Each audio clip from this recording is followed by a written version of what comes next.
विशेष गरेर विदेशमा रहेर पनि हजुर नेपाली सङ्गीतलाई, नेपाली संस्कृतिहरूलाई, भाषा संस्कृतिहरूलाई कसरी जगेर्ना गर्ने र नेपालमै बसेको जस्तो तरिकाले गरेर पनि नेपाली सङ्गीतलाई अथवा विभिन्न डकुमेन्ट्री नेपाली अनलाइन भिडियोहरू कसरीलाई चाहिँ संसारभरिको मान्छेहरूलाई चाहिँ हामीले पुर्याउन सकिने भन्ने एउटा सोच। केही हप्तामा हामी चाहिँ चर्चित ब्लगर हामीसँग जोडिनु हुँदैछ। म आज खुलासा गर्छु तपाईहरुलाई, आज भन्छु हाम्रो बेबो बहिनी मुस्कान तामाङ उहाँ हामीसँग नेक्स्ट भिडियोमा जोडिँदै हुनुहुन्छ। अधिराज्यभरिको सम्पूर्ण समुदायहरूलाई समेटेर कसरी कुन म्युजिक कहाँ कुना कन्दरामा छ त्यसलाई निकालेर अनि पश्चिमको देउडादेखि लिएर पूर्वको हाकपारेदेखि लिएर हैन राईको चण्डीदेखि लिएर कौडा सालाइदेउ यो सबैलाई हामी यो च्यानललाई समेटेर एउटा नेपालको सेवारो नमस्ते यार सम्पूर्णलाई। म सेवारो अनलाइन टिभी को प्रस्तुता टङ्क सम्मानपे। आज भने एकदमै यो मिडिया क्षेत्रमा रेभोल्युसन नै गर्नको लागि अगाडि बढ्नुभएका यस्ता व्यक्ति हुनुहुन्छ। उहाँ छ हाङबारे आङबाङ हुनुहुन्छ। उहाँले चाहिँ जी मिडिया चाहिँ चलाएर अहिले यो युट्युबको दुनियाँमा तहल्काइ मचाइरहनु भएको छ। म उहाँलाई आजको यस कार्यक्रममा हार्दिक स्वागत गर्न चाहन्छु। सेवारो यहाँलाई। सेवारो नमस्कार। हजुर यहाँको अलिकति आफ्नै सेल्फ परिचयमा राखिदिनुहोस् न। सेवारो नमस्कार सम्पूर्ण हाम्रो सेवारो टिभी हेरिरहनु भएका सम्पूर्ण महानुभावहरू। मेरो नाम प्रकाश आङबाङ हाङबारे हो र अहिले हामी यही जी मिडिया कनेक्सन बारेमा थोरै कुराकानी गर्न गइरहेछौँ। अवश्य सरसँग। अनि यो तपाईँ जस्तो युवाहरूले अहिलेको जस्तो एउटा पावरफुल मिडियालाई चाहिँ तपाईँले क्याप्चर गर्नुभएको छ, यो कसरी सोच आयो तपाईँमा? कस्तो भने अब हामीले विशेष गरेर विदेशमा रहेर पनि हजुर नेपाली सङ्गीतलाई, नेपाली संस्कृतिहरूलाई, भाषा संस्कृतिहरूलाई कसरी जगेर्ना गर्ने र नेपालमै बसेको जस्तो तरिकाले गरेर पनि नेपाली सङ्गीतलाई अथवा विभिन्न डकुमेन्ट्री नेपाली अनलाइन भिडियोहरू कसरीलाई चाहिँ संसारभरिको मान्छेहरूलाई चाहिँ हामीले पुर्याउन सकिने भन्ने एउटा सोच थियो मेरो। र त्यसमा चाहिँ मैले एउटा अब बिस्तारै एउटा जी मिडिया भन्ने मैले एउटा च्यानललाई चाहिँ विस्तार गरेँ। बिस्तारै त्यसलाई चाहिँ अब विभिन्न सहयोगीहरू मार्फत अहिले चाहिँ काम गरिरहेछु। उहाँ नेपालमा रहनुभएका विभिन्न मेरो सहयोगी साथीहरू हुनुहुन्छ र उहाँलाई पनि सम्झिन्छु। विशेष गरेर हाम्रो देवजङ थापा छेत्री, अनि त्यस्तै गरेर पाँचतरमा हुनुहुन्छ हाम्रो जगत राणा मगर। हजुर। अनि त्यस्तै हुनुहुन्छ मसँग जोडिएका सौगात जङ थापा। हजुर। सिन्धुलीबाट हुनुहुन्छ काठमाडौँमा। अहिले उहाँले पनि विभिन्न गीतहरू बनाएर चाहिँ मलाई सहयोग गरिरहनु भएछ। विभिन्न कुराहरू एडभाइसको रूपमा हुनुहुन्छ उहाँ पनि।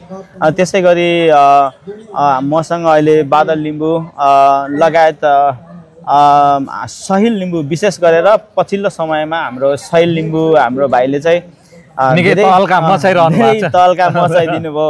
हाम्रो च्यानललाई चाहिँ धेरै ग्रो गराइदिनु भयो। यो सुँगुरको मासु 1, 2 अनि अब के हो 3 पनि आउने हो कि? 3 आउने सम्भावना छ, तर हामीले 3 सँग सम्बन्धित हामीले थरेमाज्यू बनाएका थियौँ। त्यसै गरी हामीसँग चर्चित ब्लगर डोना थापा पनि जोडिनु भएको थियो। हजुर। अनि अब आउने केही हप्तामा हामी चाहिँ चर्चित ब्लगर हामीसँग जोडिनु हुँदैछ। म आज खुलासा गर्छु तपाईहरुलाई, आज भन्छु हाम्रो बेबो बहिनी मुस्कान तामाङ उहाँ हामीसँग नेक्स्ट भिडियोमा जोडिँदै हुनुहुन्छ। हामी लगभग कन्फर्म होइन, भिडियो सुट भइसकेको छ, रिलिज गर्दैछौँ त्यसलाई। अनि त्यस्तै गरेर अब यसलाई हाम्रो जी मिडियालाई चाहिँ माथि लानको लागि साथ सहयोग गर्ने हङकङबाट हाम्रो विशेष सहयोगी हाङ चेम्जोङ सर हुनुहुन्छ, जो अहिले चाहिँ प्राविधिक सहयोग गरिरहनु भएको छ हुनुहुन्छ। अनि यसै गरेर हाम्रो मौसम इम्बोङ, युगल पोमु, अनि त्योभन्दा पनि स्टार्टिङ पिरियडदेखि चाहिँ मलाई सहयोग गर्ने हाम्रो शक्ति मियोङा भाइ हुनुहुन्छ, उहाँले धेरै सहयोग गर्नुभएको छ। अनि त्यस पछाडि हुनुहुन्छ अहिले भर्खरै हामीले एउटा नयाँ हो, यो हामीले लिम्बू भाषाको एउटा गीत भर्खरै रिलिज गरेका छौँ। हाम्रो रोमन लिम्बू भाइहरू विभिन्न संसारभरि जोडिएर हामीसँग धेरै मान्छेहरू जोडिएर सहयोगले गर्दाखेरि हामी यो अवस्थामा अहिले पुगेका छौँ र हामी अझै माथि जाने प्रयास गरिरहेछौँ। र अवश्य पनि अब यो पछिल्लो दिनमा तपाईँको युट्युब च्यानलले चाहिँ ग्रोथ पनि राम्रो लिइरहेको अवस्था छ, थोरै केही प्राय अब मिलियन भ्युज त मजाले गइरहेको अवस्था छ। के छ पछिल्लो स्थितिमा तपाईँको प्रमोसन कुन रूपले अगाडि बढ्ने विचार गर्नु? विशेष गरेर हामीले नेपालका नेपाली भाषी मात्र नभएर नेपाल लगायत विभिन्न देशमा बसोबास गर्ने सबै मान्छेहरूलाई टार्गेट गरेर हामीले चाहिँ अब विभिन्न टाइपको म्युजिक भिडियोहरू अथवा डकुमेन्ट्रीहरू, सर्ट मुभीहरू बनाउने हाम्रो एउटा योजना हो।